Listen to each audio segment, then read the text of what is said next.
Every now and then when you're out there selling real estate, you're going to come across a home that was built in 1978 or older. Now, if that is the case, there is a specific form that you will have to include in your contract so that everybody is protected. And we're gonna go over that form today. My name is Jeremy Smith. This is Living an Epic Life in Real Estate. The purpose of this channel is to help you stay educated on everything that you need for real estate, as well as growing your skill set so that you can grow your business, live a thriving and epic life in real estate. Don't forget, subscribe while you're here.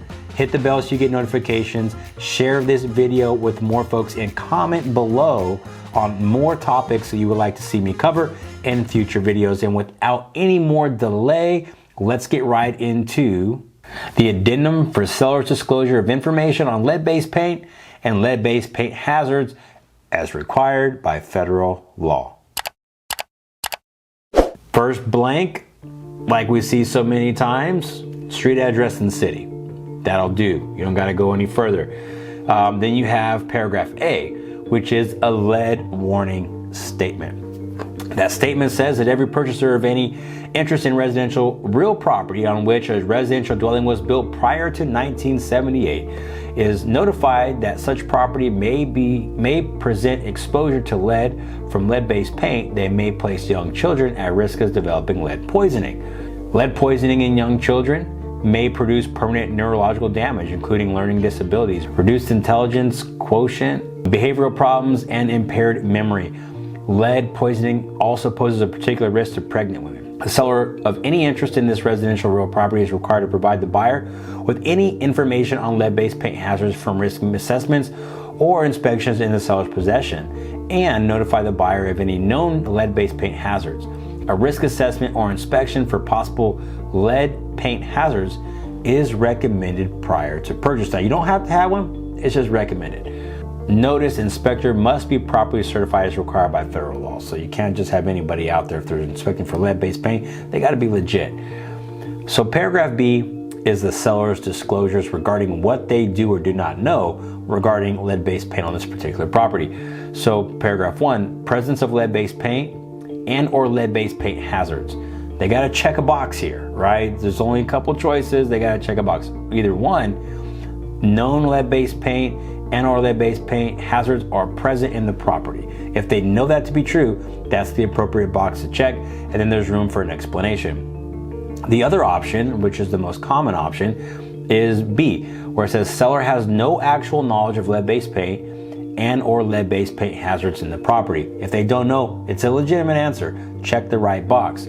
Paragraph B2 says records and reports available to seller. Okay, this is in reference to records and reports that they may have. A, again, 2 choices. A, seller has provided the purchaser with all available records and reports pertaining to lead-based paint and or lead-based paint hazards in the property. And then you'd need to list those documents. So if they don't have those documents, you would not be putting anything here, and you would go to B here, which is the most common. Seller has no reports or records pertaining to lead-based paint and or lead-based paint hazards in the property. Now, those are for the seller to check, right? Whichever one. Hey, seller, here's this form, fill this out, check the appropriate box. You only need to deal with paragraph B. That's for the listing side. Paragraph C and D are for you and the buy side. So make sure that you know this if you're representing a buyer. Buyer's rights. Check one box only. It's important to read the instructions, guys. I've seen this come back with all boxes checked, and this is just not right. Or with no boxes checked, and that's not right. You've got to check one. Here are your options. C1 says the buyer waives the opportunity to conduct a risk assessment or inspection of the property for presence of lead-based paint or lead-based paint hazards. If they want to waive that right, they absolutely can. C2 says within 10 days after the effective date of the contract, so there is a time frame on this, buyer may have the property inspected by inspectors selected by the buyer. If lead-based paint or lead-based paint hazards are present, buyer may terminate this contract by giving seller written notice within 14 days after the effective date of the contract, and the earnest money will be refunded to buyer. So you only got 14 days to back out here. You have to have your inspection in the first 10 days, and you only have 14 days after the effective date to terminate for this reason. and still get your earnest money back as a buyer. Now, if you terminate for this reason after, the assumption is that you would not be due your earnest money if you were trying to terminate for this cause. Paragraph D are buyer's acknowledgments. Remember, check one box up above, and then here it says check applicable boxes. So it could be more. So buyer's acknowledgement. 1, buyer has received copies of all information listed above. If there's no information provided, you can't check that box. They haven't received the information above because there is no information above. Now, if they have received information that is listed above, that would be the best box for you to check. That would make sense. Paragraph D2 says buyer has received the pamphlet, protect your family from lead in your home. Now, I don't really know what the intent of who is supposed to give this to the buyer, but we do it 100% of the time. If it's before 1978, we're gonna make sure that this buyer is covered, and we're covered, and we're gonna make sure that they have that pamphlet. So you should do the same thing. Don't rely on somebody else to do that and protect your client. You need to do that. So that box will always be checked if you're working on my team, right? Everybody does that. Paragraph E here is broker's acknowledgement. Brokers have informed seller of seller's obligations, so you've explained to seller his obligations to answer correctly there, to disclose any known lead-based paint or lead-based paint hazards in the property, to deliver all records and reports to the buyer pertaining to lead-based paint and or lead-based paint hazards on the property, provide buyer a period of up to 10 days to have the property inspected, not buyer's choice if they want to do that, and retain a complete copy of this addendum for at least 3 years following the sale. Brokers are aware of their responsibilities to ensure compliance. So we have to tell them this. We have to know it first, right? If we don't know it, then we can't tell it.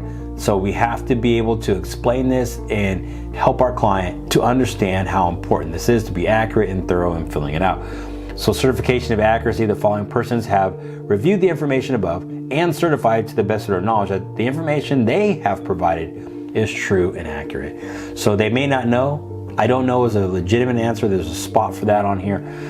So then you would get buyer signatures, seller signatures, other broker, who is the broker representing the buyer, their signature, and also the signature of the listing broker. So everybody is on the same page with this. That is your addendum for seller's disclosure of information on lead-based paint. We just call it the lead-based paint addendum. That's what that is in a nutshell. So I hope you found that helpful. Remember, if it's built before 78 or 78 and older, you have to have this form. Make sure you know it. Make sure that your folks fill this out properly. It should always come from the seller to the buyer. That way the seller's answers are always checked on there, and the buyer can then go and check theirs after the seller has already done their side.